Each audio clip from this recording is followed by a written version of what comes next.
NTD Newsroom, I'm Don Ma. Tributes continue to pour in for Charlie Kirk. President Trump says it's a dark moment for America, and officials said they have been able to track the gunman's movements before and after the shooting. We have the latest info. Voices from across the political spectrum are reacting to Charlie Kirk's killing and condemning political violence. The president reacts to his death, calling him a champion of young conservatives. Plus, we take a look at the meteoric rise of the young conservative and the legacy he leaves behind. The bell of hope rings at St. Paul's Chapel in New York, marking the moment the first plane struck the Twin Towers on September 11th, 2001. We'll hear President Trump's speech from the 9/11 Memorial and the Pentagon.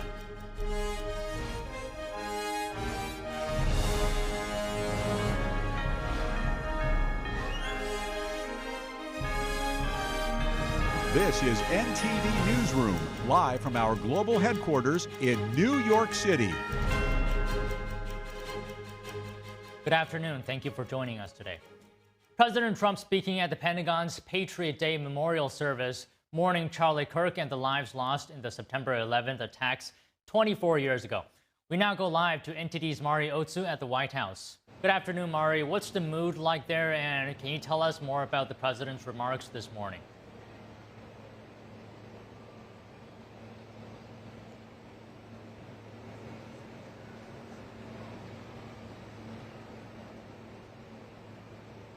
Good afternoon to you too, Don. The mood here at the White House is still subdued, just as it was last night after President Trump announced that Charlie Kirk is dead, and he signed a proclamation ordering flags to fly at half-staff in his honor. President Trump this morning, attending the Patriot Day Memorial Service at the Pentagon today, was mourning both Kirk's death and the lives lost on 9/11. Now, the president, on the morning of the attacks in 2001, he was then a real estate developer at the time, says he was in a building in Midtown Manhattan when he saw the second plane hit the World Trade Center with his own eyes. Here's what he's remembering today about September 2001. Take a look. They stood on their feet and they showed the world that we will never yield, we will never bend, we will never give up, and our great American flag will never, ever fail. That terrible morning 24 years ago, time itself stood still. The laughter of school children fell silent. The rush of our traffic came to an absolute halt. And for 2,977 innocent souls and their families, the entire world came crashing down so suddenly. In the quarter of a century since those acts of mass murder, 9/11 family members have felt the weight of missed birthdays and empty bedrooms, journals left unfinished, and dreams left unfulfilled. To every member that still feels a void every day of your lives, the First Lady and I unite with you in sorrow. And today, as one nation, we renew our sacred vow that we will never forget September 11th. Today's Pentagon ceremony is coming less than a week after President Trump signed an executive order renaming the Department of Defense the Department of War, which is a designation that the department held from its inception until just after World War II. And today, President Trump is saying that the restoration of the War Department means to send the message that America will find and triumph over any enemy that seeks to attack the U.S. Don? And Mari, is there any update on how the president's been responding to Charlie Kirk's assassination? Yes, Don. The president this morning actually began his remarks commemorating Kirk and announcing that he'll award Kirk the Presidential Medal of Freedom posthumously. So let's take a listen to what President Trump and Secretary of War Pete Hegseth have to say about Charlie Kirk. Before we begin, let me express the horror and grief so many Americans at the heinous assassination of Charlie Kirk have felt. Charlie was a giant of his generation, a champion of liberty, and an inspiration to millions and millions of people. Our prayers are with his wonderful wife, Erica, and his beautiful children. Fantastic people they are. We miss him greatly. The life, example, and even death of Christ follower and American patriot Charlie Kirk give me hope. Sheer courage, no matter the arena. Charlie, we love you. We know that you have heard the Lord's words. Well done, good and faithful servant. Full heart, clear eyes. Like those on 9/11, he will never be forgotten. President Trump also adds a message of hope to his remarks, saying he has, quote, no doubt that Charlie's voice and the courage he put into the hearts of countless people, especially young people, will live on. And officials on both sides of the aisle are generating a flurry of tributes and calls for unity in the wake of Kirk's murder, and it's looming large on the anniversary of the 9/11 attacks. On Wednesday night, Utah Governor Spencer Cox condemned voices that have celebrated Kirk's death. Let's listen to what Cox has to say. If anyone in the sound of my voice celebrated even a little bit at the news of this shooting, I would beg you to look in the mirror and to see if you can find a better angel in there somewhere. I pray that those who hated what Charlie Kirk stood for will put down their social media and their pens and pray for his family, and that all of us will try to find a way to stop hating our fellow Americans. And Stephen Miller, the White House Deputy Chief of Staff, is writing about what he calls an ideology that inevitably leads to violence. He says, quote, we see the workings of this ideology in every posting online cheering the evil assassination that cruelly robbed this nation of one of its greatest men. Postings from those in positions of institutional authority, reveling in the vile and the sinister with the most chilling glee. Adding that the fate of society depends on the defeat of this ideology, he says, now we devote ourselves with love and unyielding determination to finishing the indispensable work to which Charlie bravely devoted his life and gave his last measure of devotion. Now, meanwhile, the Salt Lake City FBI is asking for the public's help in identifying a person of connection with the fatal shooting. The FBI is also offering a reward of up to $100,000 for any information leading to the identification and arrest of anyone responsible for Kirk's murder. Today, Vice President J.D. Vance is visiting Kirk's family in Utah, and President Trump says that he plans to speak with Kirk's family later this afternoon. Don, back to you. Okay, Mari, thank you very much. Next, the State Department will now take action against foreigners in the U.S. praising Charlie Kirk's death. Some people have been comparing Kirk to infamous dictators, saying they support the assassination. Deputy Secretary of State Chris Landau says foreigners who glorify violence and hatred are not welcome visitors to our country. The State Department will now take, quote, appropriate action against people who support the attack. Landau also calls on people to inform the State Department on people who make comments supportive of the assassination. In Salt Lake City, Utah, the Vice President and Second Lady will meet with Charlie Kirk's family and a number of his close friends. Charlie's casket, along with his family and friends, will then be flown to Phoenix, Arizona, aboard Air Force Two. Joining us now to discuss the assassination of Turning Point USA President Charlie Kirk is Joshua Phillip. He's a senior investigative reporter at the Epoch Times and host of Crossroads on Epoch TV. So, Josh, thank you very much for joining us here today. What have been your thoughts so far on what's transpired? Well, it's horrible. I knew Charlie Kirk. In fact, I was supposed to speak at an event with him just this last week. You had interactions with him in the past. What impression did he give off to you about what kind of person he was?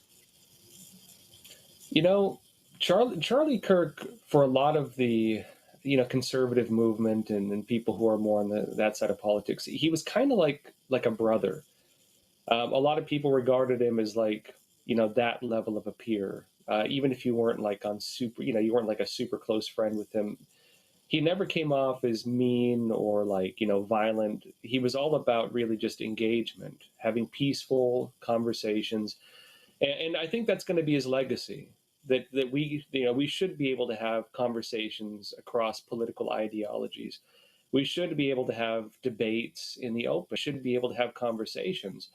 And I think what's really frightening for a lot of people right now is they're basically saying that, is it safe to have these kinds of conversations when there are people being told that it's hateful or wrong to oppose each other's viewpoints in an open, peaceful manner? Should we be able to have debate as a nation? That's really what's at stake here, depending on how this is handled. And President Trump has said this is a dark moment for the U.S., and it really is when we have to even question whether it's going to be safe to express our thoughts. Do you believe this could be a pivotal moment here? I think this will be a pivotal moment, but I think Trump is actually looking to make sure that what Charlie Kirk represented did not die yesterday, when Charlie was shot. I think what Trump is doing right now is he's trying to make sure that going forward, Charlie becomes a martyr of something greater, that what he represented for this nation is something that becomes more part of the culture. And what Trump is talking about doing right now, he's talking about launching investigations into the people he believes are responsible for this. He's talking about basically investigating the organizations, the news outlets, the groups, the NGOs that were getting money and that were financing, funding, pushing this entire narrative, trying to frame anybody who had a different viewpoint than the establishment viewpoint is somehow being a fascist. This idea that if you just had a different opinion than somebody, you deserved to be attacked. That you had violence at schools with masked individuals beating people up, protesting, trying to stop events. It's a very wild time we've been under for the last 10 plus years. And what Trump is talking about doing now is basically investigating and maybe uprooting that entire system that has made it impossible to have open debate. I mean, lawmakers are saying as well, this is no justification for violence of this kind. There's no room for political violence in the United States. And Charlie came into the scene around when he was 18 up until now. What ways do you think Charlie's influence has already changed this country?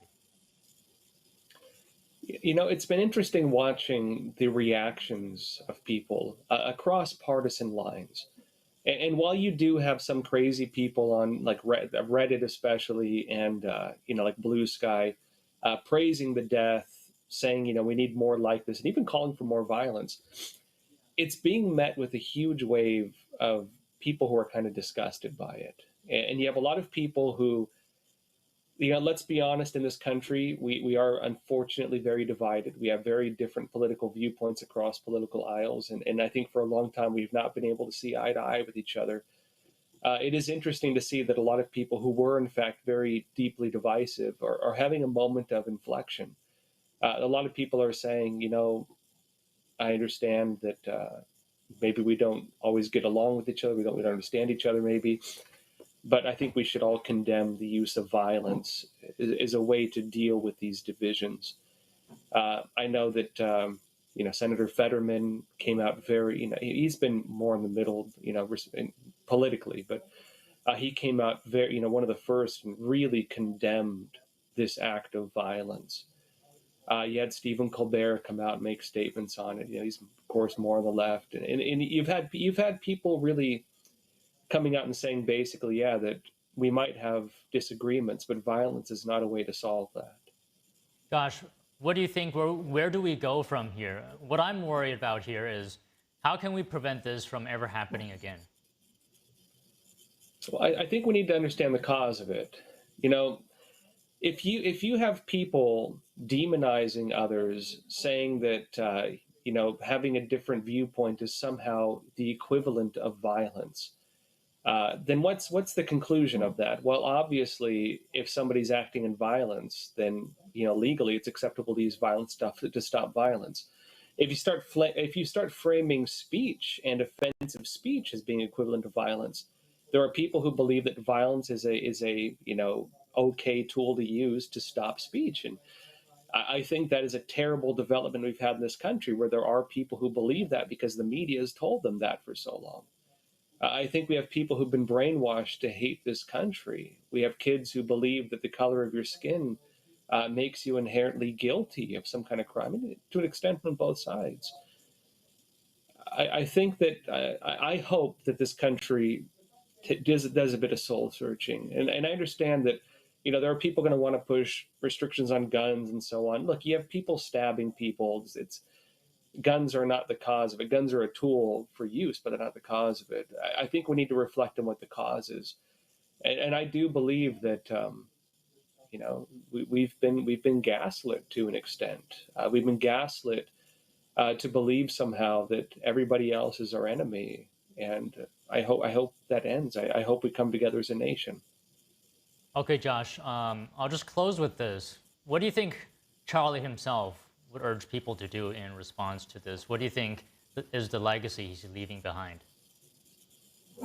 I think Charlie's legacy is what he frankly was doing when he was shot. He was having open debate. He was saying, disagree with me, come and sit at the same table as me, and let's have a conversation. The event he was shot at, that is literally what he was doing at the time of his death. And I think that's what he stood for more than anything.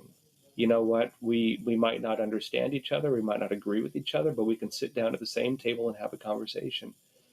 And I think that kind of peaceful debate is what will help this country heal. And I think what we need more than anything right now. I agree, Josh. Thank you very much for having this conversation with us. Thank you. Coming up, voices from across the world are reacting to Charlie Kirk's killing and condemning political violence. Stay tuned.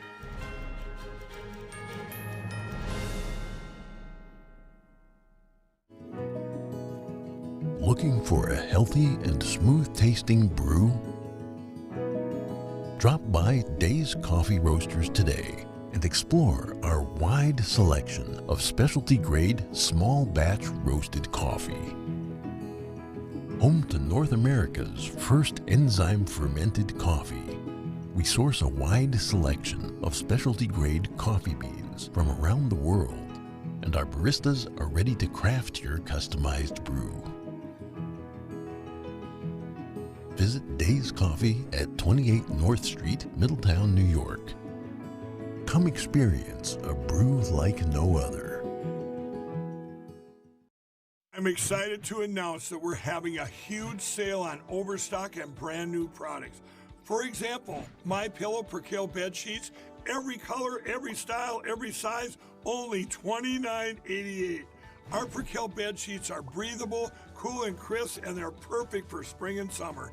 And check out Rev 7, the next generation of energy drinks. It tastes great, and it gives you energy all day with no jitters and no crashes. Best of all, it's actually good for you.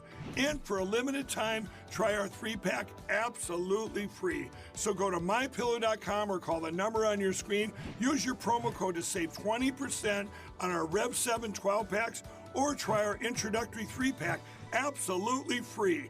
And our Percale bed sheets, all sizes, only $29.88. Twin size, full size, queen size, king sizes, all $29.88. Inventory is extremely limited at this price, so order now. Amazing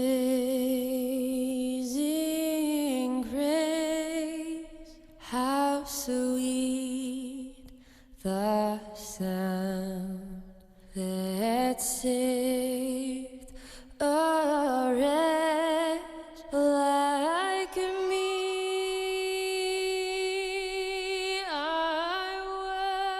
They're just young people, hungry, homeless, and vulnerable. Covenant House is helping young adults facing homelessness. We're providing safe shelter to thousands, but the need is overwhelming.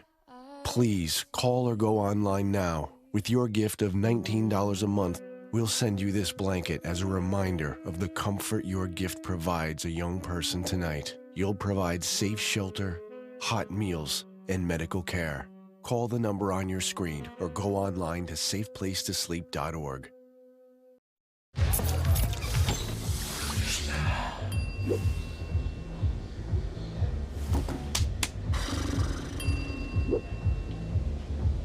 If you need to do something to feel okay to drive, you're not okay to drive. Don't drive buzzed.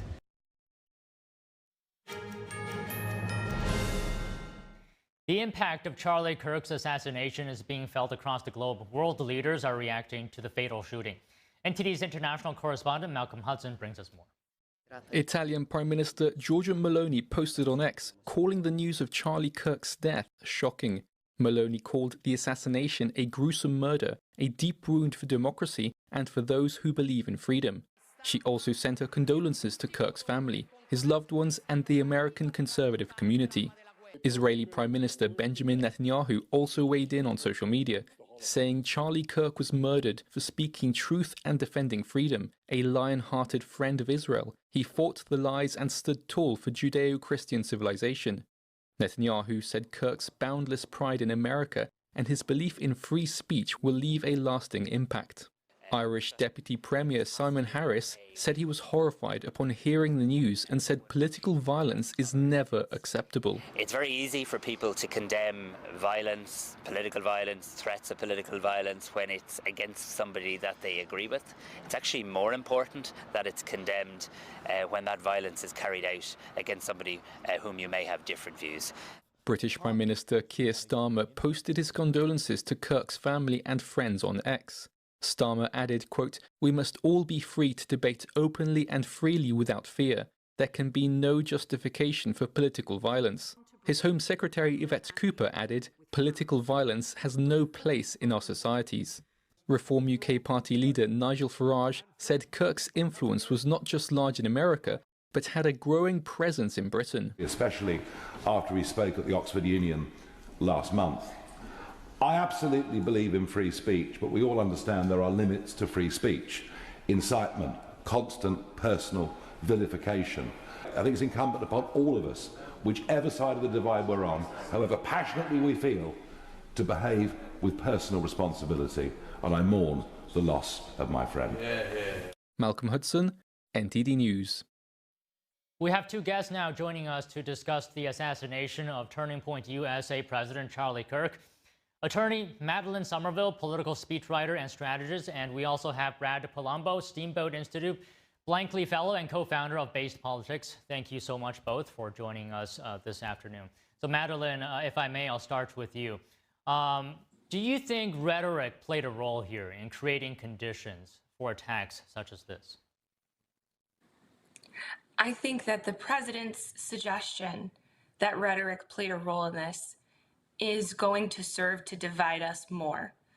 This is a time when we actually have an opportunity to come together, and Democrats have an opportunity to stand up and say, absolutely not will we stand behind anything like this. He didn't deserve this for what he said.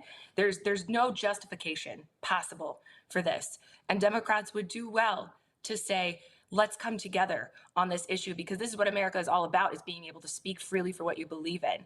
And I think that the suggestion by the president that liberals are responsible for this is going to serve to divide us, and it hurt us in the long run. Brad, your reaction. Yeah, look, I think it is too soon to say that anyone in particular is directly to blame for this, other than the evil monster that took Charlie Kirk's life. And I hope that he is held to the fullest extent of the law accountable. However, I think it is premature for President Trump to go out there and blame rhetoric directly. But we can at this point, and we actually should have a long time ago, concluded that we all need to calm down the rhetoric. I mean, whether it is constantly progressives calling everyone a Nazi, an authoritarian, a dictator, a racist, a sexist, whether it's the bizarre invocation and creation of ideas like policy violence, where you are equating disagreement with violence, or saying that words are violence. These ideas lead to actual violence, and I do think we need to tamp down on them. And I would say the same about Republicans who demonize all Democrats as anti-American traitors or whatever you may have. We should all take a lesson from this. Even though the shooter's ultimate motivations are still not clear at this point, we've seen so much political violence in the last several years targeting both sides, but we should all take down the temperature. But unfortunately, I'm not very optimistic that will actually happen. Okay, you guys, I brought a clip for you. Have a listen to this.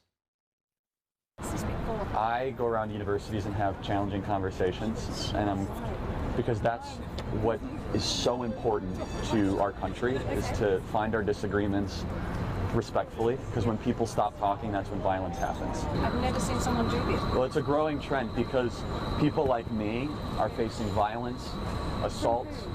The left. Yes, the campus Antifa. I've been stormed out of restaurants. I've been assaulted publicly, multiple death threats. Okay, so what's your goal in all this? There's more people that agree with me than some people would actually believe, and they come out of the woodwork when I do stuff like this. We record all of it so that we put it on the internet so people can see these ideas collide. When people stop talking, that's when you get violence. That's when civil war happens, because you start to think the other side is so evil and they lose their humanity.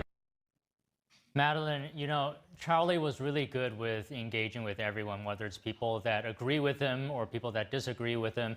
I believe he saw everyone as human beings, not enemies. Perhaps, Madeline, that's something we as a country can learn from.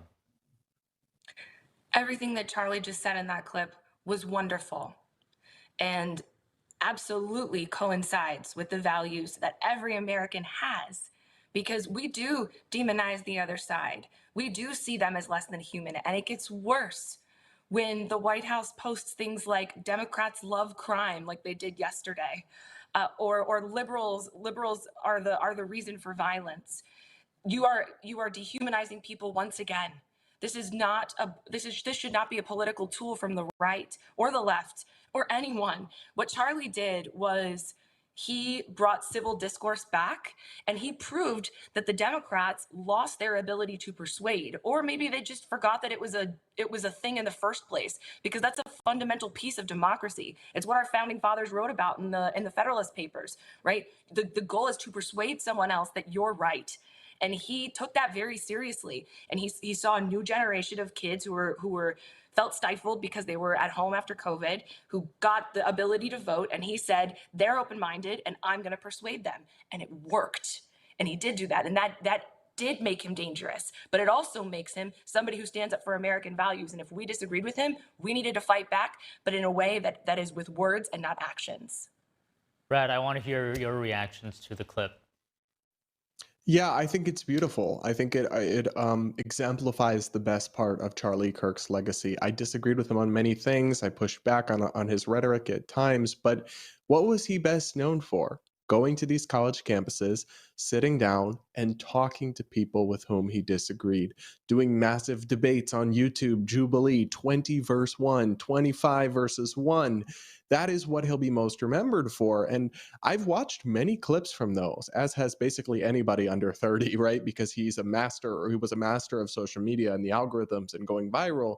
And oftentimes he would have a crowd of supporters, and some far left, maybe LGBTQ student would come up, and he would tell his audience to be respectful, let them speak, don't boo. He would admonish them to listen, and he would talk about how we need to hear each other out. And frankly, he would engage in these debates, and he was quite good at it, and he would often destroy their arguments, or as he would see it, and as he would cut it up and clip it, but he wasn't attacking them or belittling them or mocking them.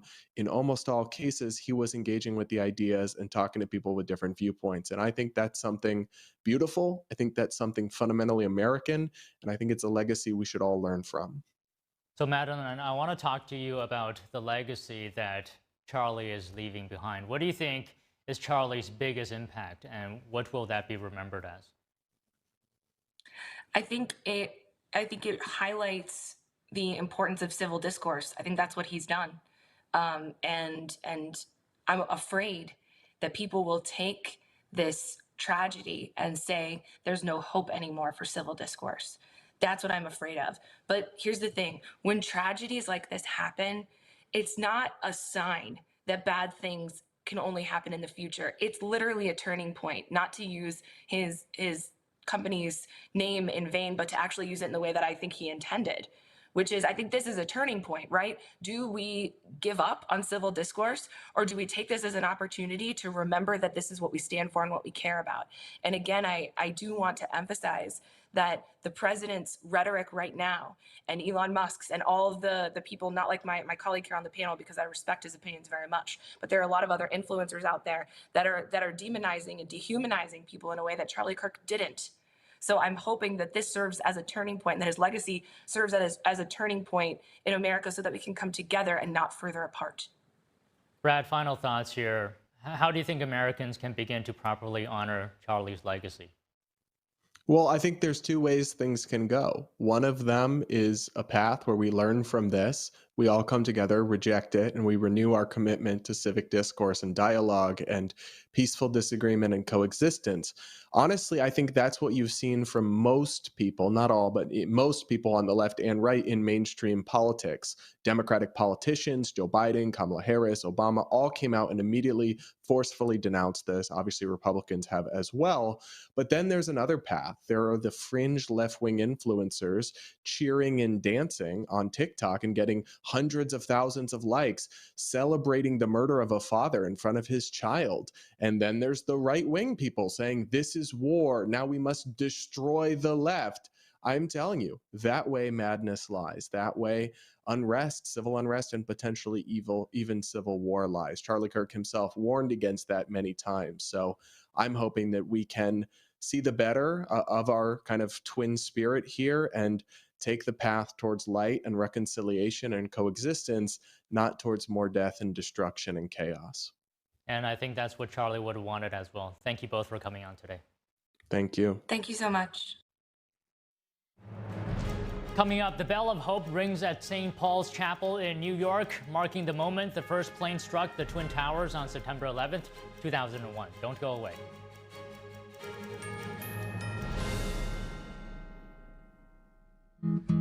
Where did the time go? Somehow I lost all those years. Where did the time go? I don't know how I got here. Or how did I get here?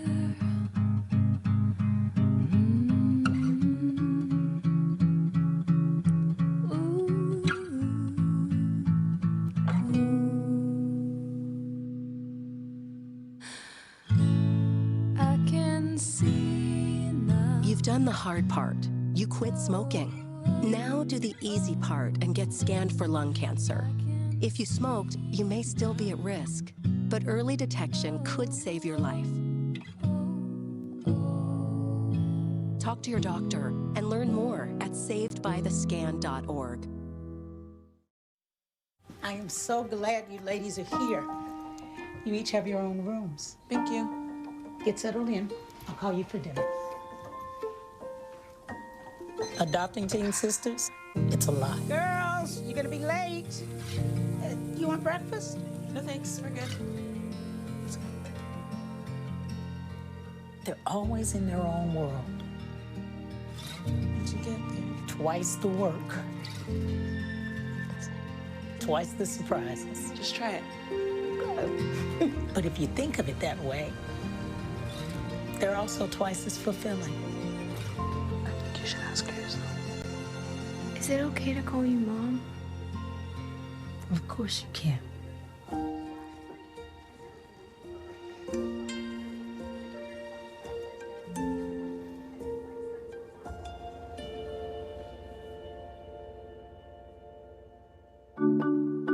My mom and dad were traditional Asian parents. Now my father would go to work before I woke up in the morning. And then he would come home too tired to play with me. I tell my son, I love you every single day. I love you. Now my dad has never said that to me. Not because he doesn't love me, but because culturally it wasn't comfortable for him. So I teased him the other day and I said, how come you never say that to me? And he said, you're too old now. Now that he's a grandfather, he says, I love you to my son every time he sees him. My advice to all the fathers out there, forget the material things, forget the cultural restrictions. They grow up way too fast for you to waste even a single precious minute or moment.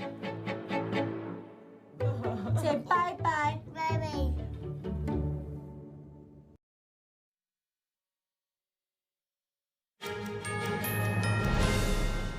We have breaking news. Law enforcement officers on September 11th rushed to the headquarters of the Democratic National Committee after learning of a potential bomb threat.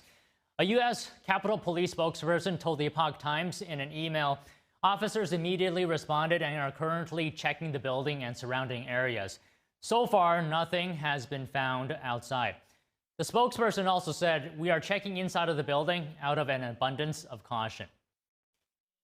Meanwhile, the bell of hope rang out at St. Paul's Chapel in New York this morning to mark the moment at 8:46 local time, when the first of the two planes hit the World Trade Center in 2001. The bell was presented to New York City by the City of London and has rung on every 9/11 anniversary since 2002.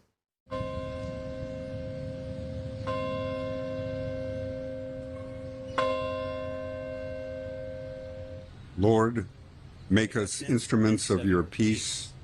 Where there is hatred, let us sow love. Where there is injury, pardon. Where there is discord, union. Where there is doubt, faith. Where there is despair, hope. And in Arlington, Virginia, a U.S. flag was unfurled on the side of the Pentagon today to mark the 24th anniversary of the September 11th attack. Joining us now is Jason Johnson, president of Law Enforcement Legal Defense Fund and former police executive. So, Jason, thank you so much for your time today. Two topics I wanted to talk to you about. The attack on the U.S. 24 years ago today, and what some lawmakers are calling an attack on the First Amendment after the assassination of Charlie Kirk. So first, let's talk about the attack on 9/11. What comes to mind for you when you think back on the courage of first responders on 9/11? Well, it's remarkable, and I think it's one of the things that we all reflect back, those of us who are of a certain age, and recall that day, and we remember where we were and what we were doing, and the horror of the moment and the fear. I myself was a young law enforcement officer working in Maryland, and I remember the feeling of going to work in uniform and encountering people, and everyone in the community was just so grateful. Although I had nothing to do with the response to the World Trade Center or the Pentagon or Shanksville, Pennsylvania, the fact that I wore that uniform, people in the community felt a sense of gratitude, of humility, and really went out of their way to thank me and thank my colleagues for the work that we do, even though we had nothing to do with that in particular. And so it was, although it was a tragic and horrifying day and moment, and the time after it was, and it continues to be to some degree, just thinking about it, something good did come from it. And unfortunately, some days it doesn't feel like that lasted, but there was a sense of community and unity at the time that was very, very nice and welcome. Can you speak to us about, for you, why is it important that we continue to tell these stories of the firefighters, of the police officers, and others who ran towards the danger that day? I think it's important because, and I have young children of my own who we sometimes forget, didn't live through that, and don't know the stories of that day, don't know about all of those men and women who died, not only the firefighters and police officers, but just regular people trying to go about their daily lives, either taking a plane across the country or going to work in the World Trade Center or the Pentagon. Just ordinary Americans and the sacrifices they made. It's easy to forget that ordinary Americans on board the flight that eventually crashed in Shanksville, Pennsylvania, were heroic as well. They stepped up and tried to protect themselves and their fellow passengers, and also protect people on the ground that they didn't even know. And that is really at its heart, that is the spirit of what this country is about, is looking out for one another, protecting one another, standing as one, even though we're not going to always agree. And speaking of which, can you talk to us about in what ways do you think 9/11 changed this country? Well, look, we have all sorts of processes to get onto an airplane now, security processes, get into sporting events and venues. It really opened our eyes to the idea of security and protecting the homeland, and being aware of the fact that there are international and domestic terrorists that want to impact our lives in dramatic ways, simply because they don't agree with our way of life. And it really opened that up. And in some ways, I think, at least in the short term, the people that lived through that had a renewed sense of purpose and importance. A lot of people entered the military and public service because of what they witnessed, and the heroism and the respect that we had for first responders and the people in the military and others who work for the betterment of and protection of our communities. And so I think that's having a lasting impact. And referring back to your last question, it's a really good reason why young people need to learn about what happened that day and how it did radically change our country. And how should young people learn about this? How should schools and educators teach students about these sacrifices made? Yeah, it's very simple. I mean, you can show some of the news coverage that day.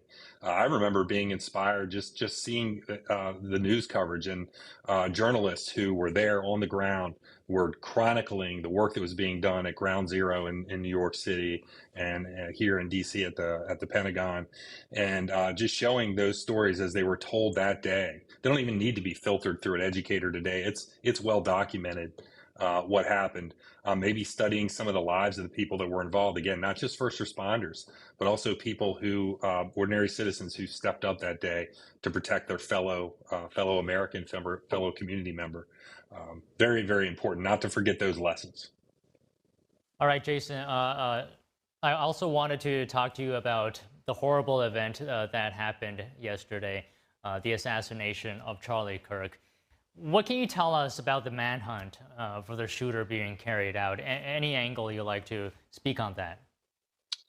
Yeah, it's as I think is being discussed in the media now.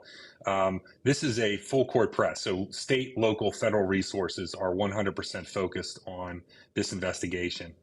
It is a difficult investigation because it appears that the shooter was some distance away. I've heard reports of 200 yards or more. It does seem to be a sniper shot. So, and the fact that there was low security at the event, so there was no security perimeter. This person was able to assassinate Charlie Kirk and then leave the scene and get a good head start. However, there will be lots and lots of video. There will be lots of electronic evidence. There's lots of evidence for the FBI and other authorities to sift through. Lots of people were video recording the incident. There's a very good chance that on some of those recordings, they're going to capture images of the suspect that can be enhanced. As the suspect fled, probably ran past some houses or some other place that had surveillance cameras or even Ring doorbell cameras that will be processed and analyzed. There will be cell phone data to look at. There will be social media information. There will be people that will come forward and say, I know somebody who threatened to do this. This person will be caught. They will be caught, 100% certain of that. And anyone that helped them either before or after will be identified and caught. And this is, you can't think of really a more serious case where it will be prosecuted, probably in state and federal court. There probably will be federal jurisdiction. I'm confident they will be caught, and that's very important. That whenever we have something like this happen, there has to be accountability for it.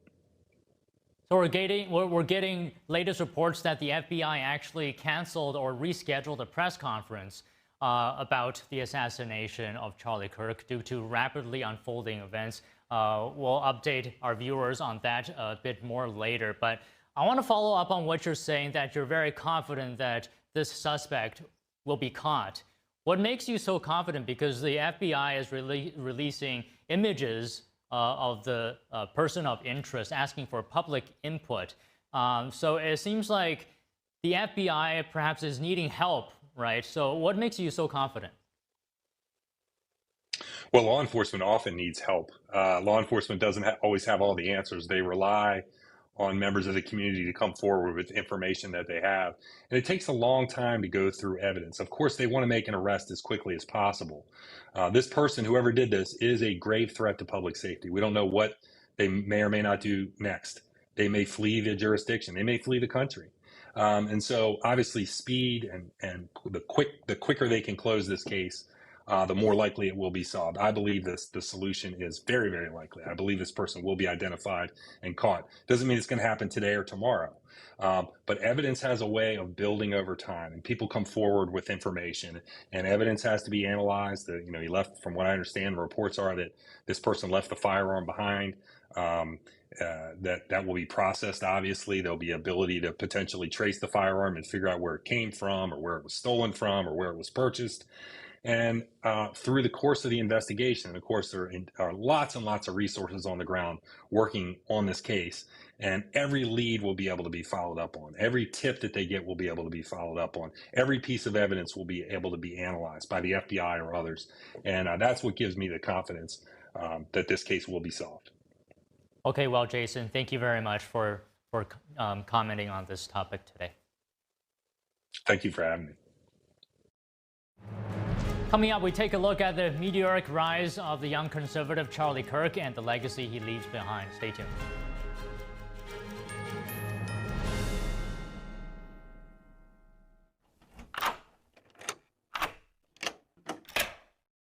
I'm Jonathan Lawson. If you're 50 to 85, please listen closely. The lock I want to talk to you about isn't the one on your door. It's a rate lock for your life insurance that guarantees that once you're insured, your rate can never go up at any time for any reason.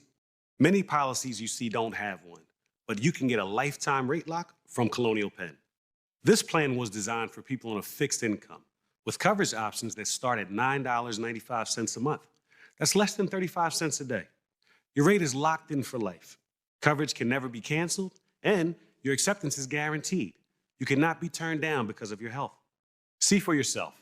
Call for an information kit and gift. Both are free with no obligation. Call 1-800-624-6556 for your free information and your free gift. That's 1-800-624-6556. 1-800-624-6556. Call now. How Gen X are getting their teenage bodies back.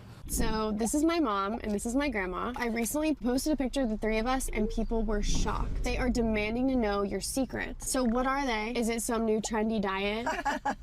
Nope. I love going out to eat too much. So then what's your go-to workout? I don't work out. You have to tell me what you're doing. This is gonna sound kind of funny. I learned it from Chuck Norris. Chuck Norris? He just does one simple thing every morning and now I do too. I have to know what this is. He made a video about it. Let me show you. It felt like my entire body was on fire. I remember waking Chuck up and telling him, "You need to take me to the hospital." At the time, I had no idea I'd been poisoned by a series of MRIs. It was scary. The damage to my brain was severe, and I could barely speak. I lost muscle mass, and I couldn't even get out of the bed. I had an IV in me for 5 months, every day. And through it all, my wonderful husband never left my side. Look at me now. I'm healthier than I've ever been. Thank you, honey. It's because of you. So, what did you change? Well, what Chuck discovered was a game changer for us. And I'll tell you, it's nothing to do with crazy exercises or fad diets, nothing like that. And it's just really simple. Chuck and I do this one thing every day. Yeah, we do. And lots of other people are feeling great too. Everyone's body has a built-in code. This code predicts how your body will age. I call it your aging type. And if you know it, it could help you dramatically improve your health. That's why I created this simple quiz that'll determine which age type fits you best and allow you to finally feel like a younger, healthier version of yourself. It was only after I learned my own age profile that I was able to choose the right diet for my body. In fact, I started feeling better in a matter of days. Answer just 6 simple questions. You won't be asked for your email or for anything else for that matter. We've kept the quiz short, simple, and free. So go ahead and click the link below to find out your aging type and get the crucial tips you need to feel amazing today. Scan the QR code with your phone now.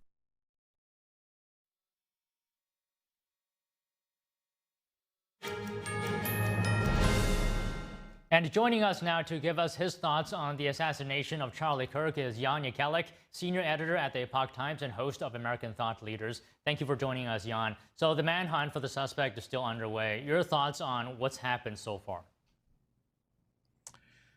Well, first of all, this is an unbelievable tragedy. I mean, I think Charlie Kirk personified, some of the best of what I've come to know as the conservative movement, right? He had a few things, he was a man of faith, a deep believer. He believed that the people on the other side, the people that he was trying to communicate, were not evil. He believed that, communication, but even in very fraught circumstances, was the way actually for us to figure things out as a society. And that was him acting on the convictions of his faith. So it's there's this horrible irony in the fact that that his life was cut short through violence, right? There's this idea that speech is violence, which is a very far left kind Marxist idea that's out there, and it's actually quite the opposite. In fact, speech is something that is a unique, but maybe not entirely unique, but a unique human thing that is actually our way to be able to resolve conflict in ways that don't involve violence. It's through speech that we can do that, even when we have ideas which are incredibly contentious. So, what has happened? I feel like there's been an inflection point almost, and I don't know exactly what's going to happen next, but I feel like, this has basically hit the culture in a way that I haven't seen many things hit. Even looking back to Butler when President Trump was almost assassinated. So you're saying you're not sure what might happen next, but do you have a general sense of optimism of what's to come? Well, I mean, because I'm kind of like Charlie Kirk, right? Whatever their darkness there may be, in this respect, right? I'm always looking for a way to actually find solutions, which he did. I've been looking at reactions from various people, and it's frankly quite a range. On the one side, you have people really thinking hard and basically being kind of inspired by Charlie and the fact that he was it was his speech that was his weapon. He was able to actually go out and convince young people through logic, through thoughtfulness, that his way of looking at the world, that the more traditional viewed way is correct. So, and there's a lot of people celebrating that. On the other end, there's all sorts of people, and I hate to say this, but there's people that have actually been celebrating what had happened, right? And this is a very disturbing feature of our culture, and just shows how, an incredibly fraught time we're in today. And then there's a whole lot of people that don't know what to make of it. There's people that are in mourning. There's people, and I'm still in this category somewhat, who are in a bit of shock.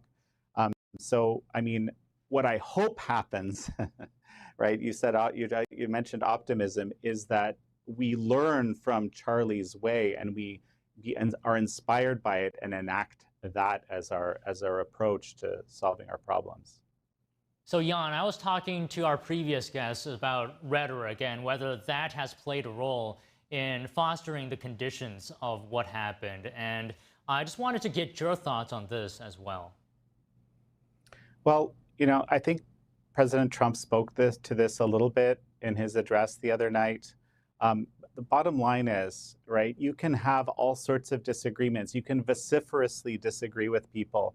But the moment that you demonize people in very extreme ways, like, for example, calling them Hitler, calling them Nazi, calling them all that kind of stuff, right?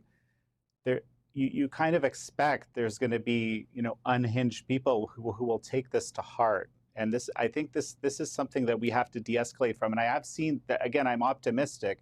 I've seen people who have used such, I'm not going to name names, but who have used such rhetoric in the past come back and say, wow, we really can't use violence as a solution to what we're doing. But basically, you can kind of imagine, if you knew someone was Hitler, going to become Hitler, you can kind of, cause the level of death that he did, for example. You can imagine coming up with all sorts of reasons why you might make an exception and behave unethically and do something crazy, basically to stop them, right? So this is why this very extreme rhetoric is something that we really have to stop in our society.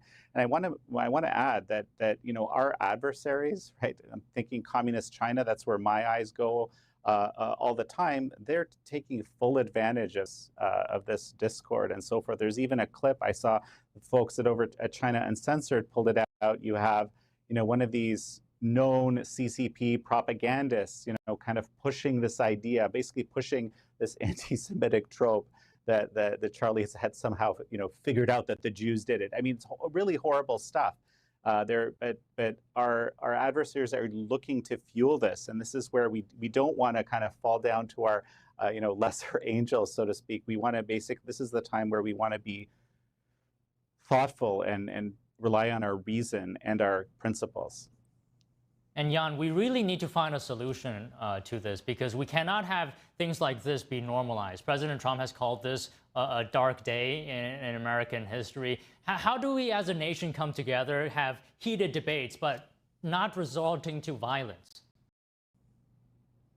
Well, again, this is actually something that Charlie Kirk had pioneered, and indeed, at the moment that he was assassinated, he was in the process of doing. He would go into places where not everybody agreed with the fact. In fact, a lot of people didn't agree with them, and welcome others to come and discuss and debate and figure things out.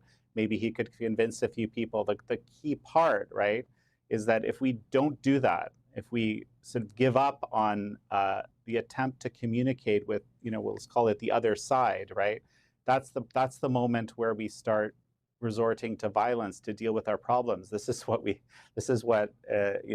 was done before we figured out, the speech and natural law and so forth.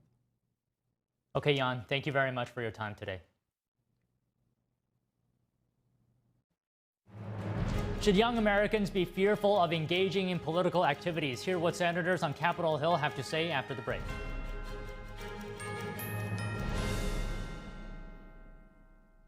Shenyun Creations, the streaming platform from Shenyun, featuring world-class dance, past programs, and all original music.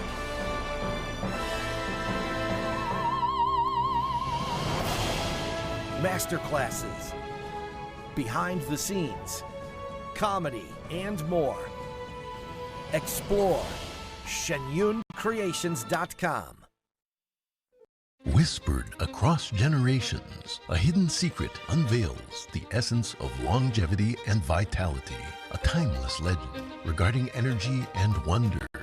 In ancient health wisdom, we proudly introduce Pure Tang Black Ginseng, a 100% natural organic energy drink made from premium 6-year-old Korean ginseng. It takes 2,260 days and nights from seed to growth, undergoing a meticulous 9-step process of steaming and drying. Black ginseng reaches its full potency, enriched with ginsenoside RG3 and enhanced absorption efficiency. No sugar, no caffeine, no artificial ingredients. Experience the pure natural power of Pure Tang Black Ginseng. Nourish your body, strengthen your immunity, and boost your energy. To order Pure Tang Black Ginseng, please visit puretang.com. Amazing grace, how sweet the sound that saved a wretch like me.